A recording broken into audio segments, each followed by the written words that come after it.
The successor of assassinated Iranian Supreme Leader Ayatollah Ali Khamenei has been decided. It will be Mojtaba Khamenei, the son of the slain Supreme Leader. Why?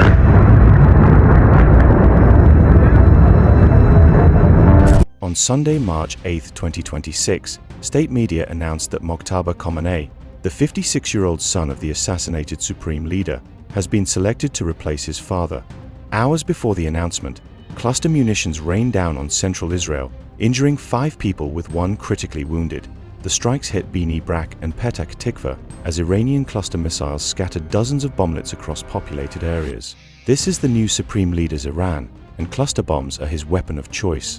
Mojtaba Khamenei lost his father on February 28 when US-Israeli strikes hit the Supreme Leader's compound. The Assembly of Experts voted for him on March 3 under heavy IRGC pressure, but the announcement was delayed until March 8. Ayatollah Hosseinali Eshkevari confirmed Sunday that the name of Khamenei will continue, with the secretariat set to formally announce the selection. Trump immediately called Mojtaba unacceptable and said he would not last long without US approval. Iran has fired cluster missiles at Israel multiple times since the war began on February 28. On March 1, the IDF confirmed Iran launched a ballistic missile with a cluster warhead that hit central Israel, injuring at least 12 people and damaging homes and vehicles. On Thursday, March 5, footage showed submunitions streaking across the sky over central Israel as families ran for shelters. On Sunday, March 8, another cluster strike hit Tel Aviv district, wounding 5 with 1 critically injured. Tel Aviv District Police Chief Haim Sargarov confirmed cluster munitions fell at several impact sites, while interceptor shrapnel landed at others. Each cluster warhead opens at altitude and releases between 24 and 80 smaller bomblets, carrying 2.5 kilograms of explosives across an 8-kilometer radius, according to the IDF. They have no propulsion or guidance. They simply fall and explode on impact, or they fail to detonate and become landmines.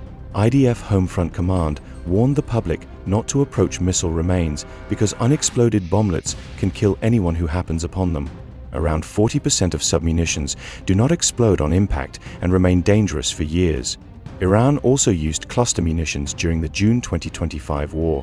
Amnesty International analyzed photos and videos showing cluster strikes inside the Gush Dan metropolitan area around Tel Aviv on June 19, 2025. Beersheba was hit on June 20th and Rishon LeZion, south of Tel Aviv, on June 22nd with ordnance that left multiple impact craters consistent with submunitions.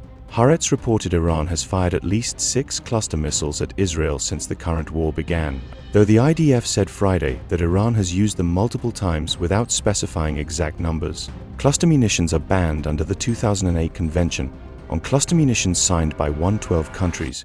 The treaty explicitly states that cluster bombs kill or maim civilians, including women and children, obstruct economic and social development, and remain as unexploded ordnance for years.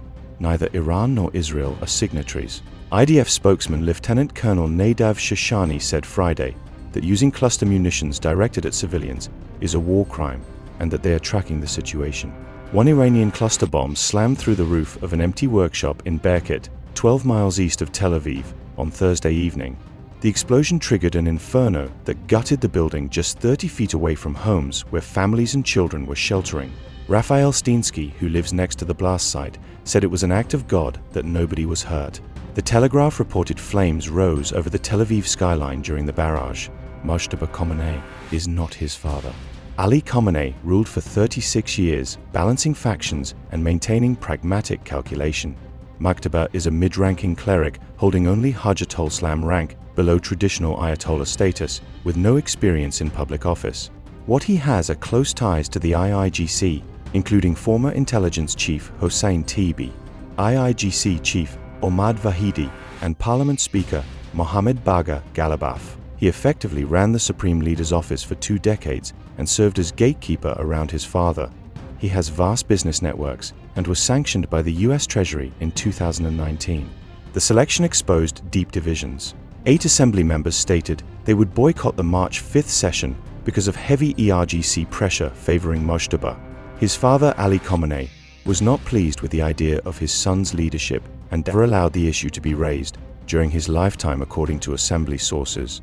Some rejected Mojtaba's appointment due to lack of religious legitimacy. Others opposed it because it violates the regime's founding ideology that rejected hereditary monarchy. But the Revolutionary Guard pushed hard, and Mojtaba won. What makes Mojtaba different from potential alternatives is personal motivation for revenge. Hassan Khamenei, grandson of the Islamic Republic's founder, was considered a frontrunner but got barred from the assembly in 2016 for reformist links. Gholam Hossein Mosniajeh, Supreme Court Chief Justice, is deeply unpopular for overseeing decades of judicial crackdowns. Eliezer Arafi is seen as a caretaker figure. Mojtaba has something none of them have: a dead wife, dead mother, and dead child killed by American and Israeli missiles. That creates pressure for vengeance that goes beyond ideology. The cluster munitions fit that logic. These are not precision weapons aimed at military targets. They saturate populated areas with dozens of bomblets designed to spread destruction across kilometers. They leave unexploded ordnance that kills civilians years after conflicts end. They are banned by 112 countries for being indiscriminate and inhumane. And Mojtaba is deploying them anyway, because this is not about strategy. This is about making Israel pay. Trump warned on Sunday that if Mojtaba does not get US approval, he will not last long. He demanded Washington should have a say in the selection. Iran's UN ambassador Amir Saeed Iravani rejected the remarks, saying the selection will take place strictly in accordance with constitutional procedures by the will of the Iranian people without foreign interference. Meanwhile, the IDF posted a statement in Persian on March 8 warning that Israel's hand will continue to pursue every successor and every person who seeks to appoint one, threatening anyone participating in the selection process. As Mojtaba prepares to officially take power, Israel is intensifying strikes. The IDF said it carried out broad-scale strikes on targets in Tehran on Saturday and destroyed hundreds of missile launchers. US B-2 bombers dropped penetrator bombs on deeply buried ballistic missile sites. Since the war began, more than 1,300 Iranians, including at least 181 children, have been killed according to UNICEF. In Lebanon, the death toll hit 217 after Israeli strikes on Beirut's southern suburbs. About 300,000 people have been displaced. Mojtaba Khamenei becomes the third supreme leader in the Islamic Republic's history and first example of hereditary succession since the 1979 revolution that overthrew the Pahlavi monarchy. The regime spent 47 years condemning hereditary rule as un-Islamic and backwards. Now it has installed the dead leader's son in the exact type of succession it claimed to reject. And that son, who just watched his family get killed in American airstrikes, is responding by scattering cluster bombs across Israeli cities. The name of Khamenei will continue. So will the cluster munitions.